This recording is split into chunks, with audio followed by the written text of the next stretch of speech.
Today we have a little bit of science for you. I think this is definitely something that's worth watching. Try to stick through the most of the video as possible. It might be slightly boring, but hopefully educational.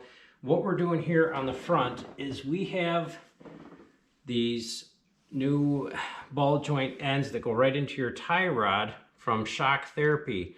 And this is supposed to help eliminate bump steer. So these inserts pop right into the ball joint, and you can get their full kit where it comes with the tie rods, or you can just get your ball joint ends, which what I did. And so what I'm trying to do here to show you how much of a difference these will make with your bump steer. And what bump steer is as your shocks progress up and down, your tires toe naturally in and out, just with the geometry with the system. So what I have done is I've mapped out on the floor what the stock bump steer actually is in the system. I removed my sway bar links, I removed my shock, and what I've done is I've mapped out how long the tire is. So the tire is 29 inches wide. So at full droop, I just went right off of my disc here and made a mark on this side. So that's where my resting point is at full droop. I raised it all the way up. I did the same thing. My mark is out here. I also mapped out a center line so I knew where the front and rear of my tire were.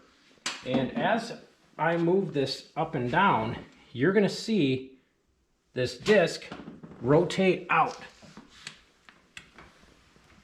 So at full compression, it actually toes out almost 3 inches on one side. So if you hit a hard bump, both your tires start to toe out 3 inches. You're gonna have 6 inches of toe.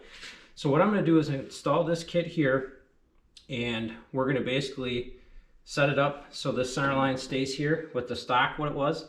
We're gonna do the same test, and we're gonna see how much toe we can eliminate in the bump steer. I think it was called BDS or something like that, bump steer or delete or something along those lines. You'll have to look at Shock Therapy. It's roughly $100. But I'm thinking this is going to be pretty amazing. It's going to be a lot less feedback in your steering wheel, a lot less driver fatigue. I went ahead and did the other side, and I just did a rough map out. I haven't really compared it with the stock, so I thought, well, I'll do a better job over here on this side and actually show you guys how much improvement it is. And I'm thinking for the price, it's hard. I mean, other than your time, it's something that would be silly not to do. So I'll go ahead and install it, map out what the new system is, and here in a little bit you come back and you'll see how much of a difference this actually makes.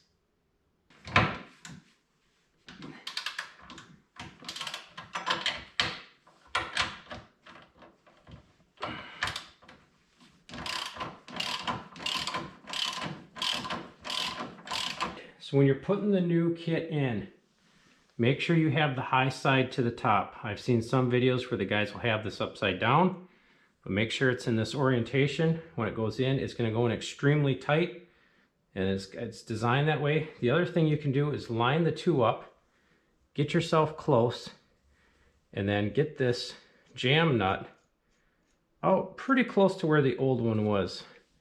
And that way, you're not having to do too much as far as trying to get your alignment back into position.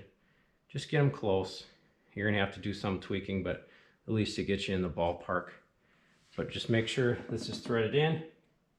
Make sure that's seated in there properly.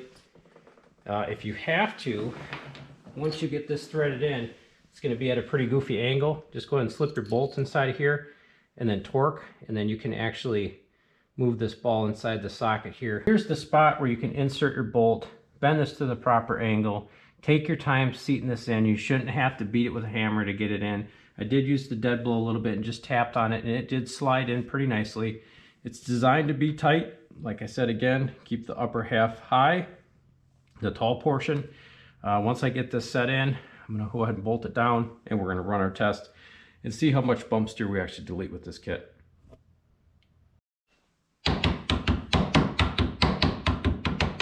Just give her some love taps. She'll pop right into position. Once you get it pretty much centered, slip that down in. And to be honest, that slid in really nice. And the big difference was I have the shock out on this side, so I'm able to raise and lower this, get everything orientated a little bit better. I'm able to wiggle this in and out. So if you are struggling to get yours in, maybe just pull your shock out. It's just 2 bolts. That's slid in really nice. So I'll get it bolted down. We'll run our test again.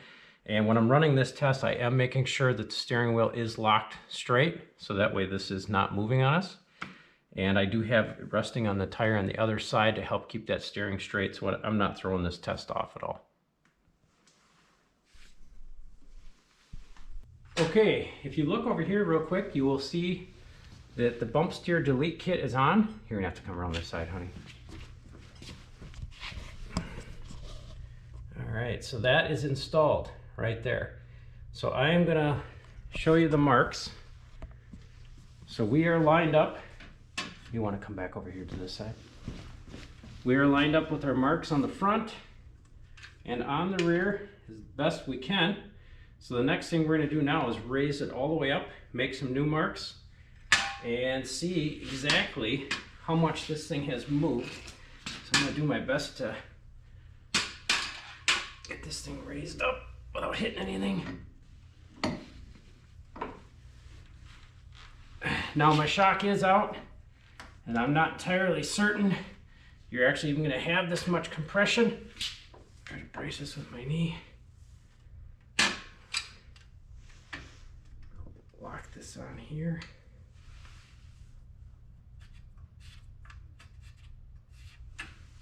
Make a mark there. Back here. Make another mark. Try to stay level.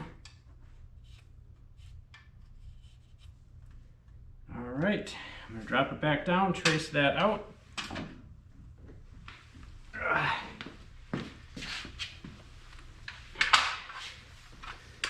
Come to this side of the level so I can see.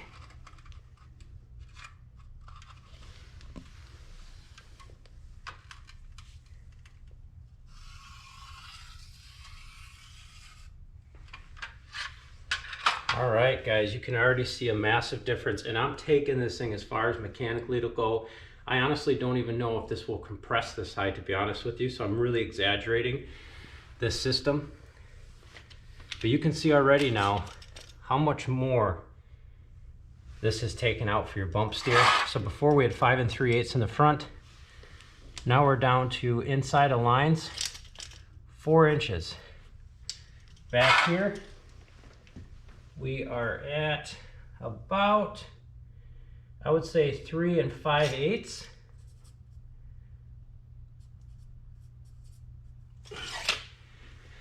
So we have, I would say 3/8 of toe out on the front, and we had 3 inches. So we went from 3 inches on one side to 3/8. So you're looking at like 6 inches overall down to like 3/4 of an inch. It's pretty incredible how much this has improved. So 6 inches, at least map it on the floor here so you can see. 6 inches is stock and about 3/4 of an inch. That's the difference in stock versus the shock therapy.